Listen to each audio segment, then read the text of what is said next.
कहानी का केंद्र है एक नौजवान जुआरी, मार्क। हालात बहुत बुरे थे क्योंकि उसने एक भारी दांव हारकर अपनी जेब ही नहीं बल्कि जिंदगी भी तबाह कर दी थी। कुछ हफ्ते पहले तक वह अक्सर एक कसिनो में जाता था, लेकिन वहां वह खुद जुआ खेलने नहीं जाता। उसका असली खेल था शिकार ढूंढना। वह नए खिलाड़ियों को ध्यान से देखता जिन पर जुए का दबाव समझना मुश्किल था। मौका देखकर वह उनसे दोस्ताना अंदाज में खेलने का न्योता देता।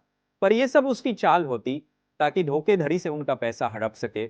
बाहर से भले ही वह बेरहम लगता था, पर अंदर से मार्क एक वफादार बेटा था। अपनी बीमार माँ का इलाज वही करता। उसी गलत कमाई से उसकी माँ को लगातार खून चढ़ाना पड़ता था, और इसकी कीमत बहुत भारी थी। एक दिन जब मार्क उसी कसिनो की ओर बढ़ रहा था, तो एक बुजुर्ग ने उसे रोका और सिक्का उछालने का दांव लगाने को। पहले तो मार्क झिझका, लेकिन बड़ा दांव और उस बूढ़े का बूढ़ा चेहरा देखकर उसने सोचा, ये तो आसान जीत है। लेकिन किस्मत पलटी। वह बुजुर्ग दरअसल हैंसन था, वही शख्स जो उस कसिनो का असली मालिक था जहां मार्क लोगों को ठगता आया था। हैंसन ने खुलकर धमकी दी कि 7 दिन में पूरा कर चुका दे, वरना अंजाम बुरा होगा।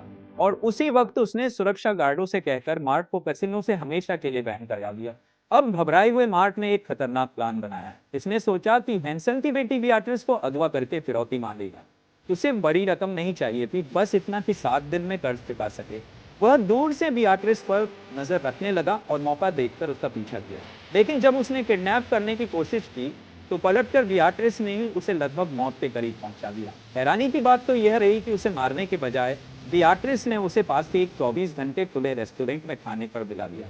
रेस्टोरेंट में बियाट्रिस ने बड़ी ही बेपरवाही से कहा, तुझसे कुछ नहीं मिलेगा, किसी और को किडनैप कर लो। मेरे अमीर बाप ने मुझे कभी बेटी माना ही नहीं।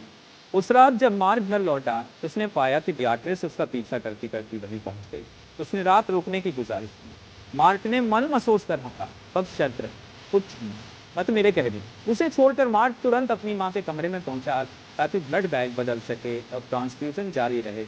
लेकिन उसे पता चला कि बस 2 ब्लड बैग बचे हैं। वो फौरन उस ब्लैक मार्केट मेडिकल शॉप की तरफ भागा, जहां से वो हमेशा खून खरीदा करता था। लेकिन वहां पहुंचते ही कहानी ने नया मोड़ लिया। मार्क को अचानक हैंसन के लोग उठा ले गए। खुद हैंसन सामने आया और बोला, अगर तय वक्त तक पैसे नहीं लौट आए, तो मैं तुम्हारे सारे अंग निकालकर काले बाजार में बेच दूंगा।